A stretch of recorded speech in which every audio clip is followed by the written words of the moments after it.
when we were just talking, you saw it on the stage. You were very frustrated. And what you just said to me before coming on is you think that, from your perspective, the voters lost tonight. What do you mean by that? Well, I think if voters tune into a presidential debate, they want to find out contrast. They want to find out what different candidates represent.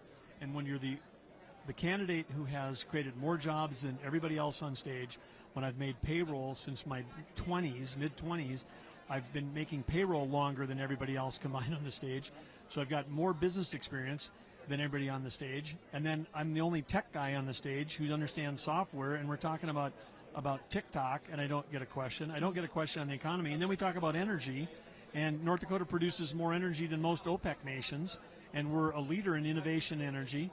And the Biden energy policies are completely raising the price for every American, no matter what your party affiliation. You're paying too much for your food, too much for your gas and energy, and you don't get a question on that. So, of course, if the frustration came across, which is, hey, maybe we should ask the person. And if you talk about the border, there's only one sitting governor up there that's actually got troops down there right now. It's not like, here's what I'm going to do when I'm president. Here's what we're doing right now. We've got North Dakota troops flying Lakota helicopters from San Diego to the Gulf Coast trying to stop transnational criminal organizations, and you don't get a question on the border. So, of course, a little frustrated because we came tonight to not watch a debate, but to participate in the debate and have Americans understand that there's a choice. And you don't feel like you were a participant?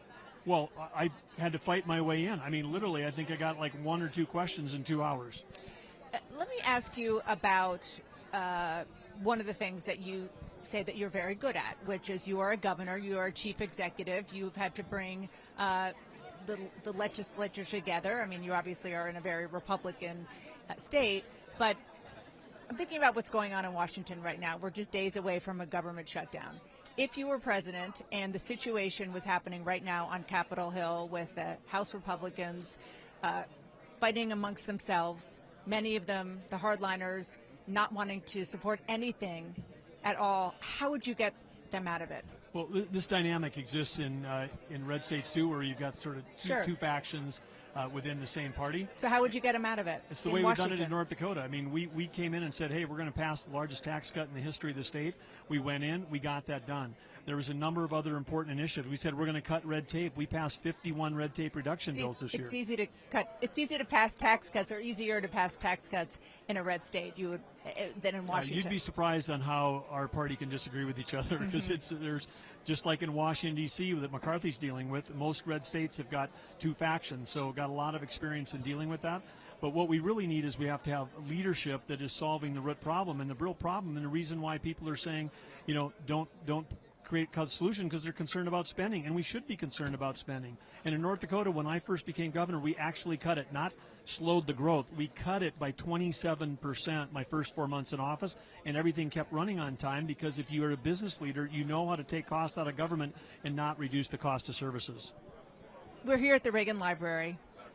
As we listen to tonight, and as more importantly, we watch the way the Republican Party is on a national basis right now, it is not the party of Reagan anymore. Do you agree with that? Well, it may not be, but when we take a look, when Reagan took over, we had high inflation. Jimmy Carter was talking about a malaise and the country was in decline. We had super high interest rates, and we had a Western governor. That's about the state of the country. I'm just talking about the state of your party. Well, the state of the party was very divided between Goldwater and, Ford and Reagan. It wasn't a clear thing with him. I mean, Reagan didn't get the nomination in 76, but now here we are where we've got, a Western governor. Ronald Reagan comes in. There was a Cold War with Russia, and he showed how to win that by getting the economy sprinting. And so I think it's time for another Western governor to step in right now, to ride in and say, look, we know how to win a Cold War with China. We know how to get this economy sprinting. We know how to solve the energy problems and take care of the environment. We can do that with innovation, not regulation. This is a national debate, a national conversation. You were also telling me before we came on, maybe the obvious, but people should remember that this nomination is won state by state and contest by contest. How do you feel that this will or will not impact the voters on the ground for the caucuses in Iowa first, the primary voters in New Hampshire, South Carolina, etc.? Well, I think those early state voters feel a great pride in the role that they play, and they show up and they come to events. Are they going to show up for you? Absolutely. When we're on the ground, we're getting a great response. If they had us aligned by by state polls versus national polls, we'd be closer to the center. So the voters that are actually voting would move us up 2 more places in that group. And we're just going to continue to reaching out with them because they're the ones that get to decide. Not national polls, not cable news networks, and not debates decide. It's the voters that decide who moves forward. And we know that we understand their concerns, which, again, inflation, energy, national security on everybody's mind. Governor, thank you so much for your time. Thank you, Dana. Appreciate it.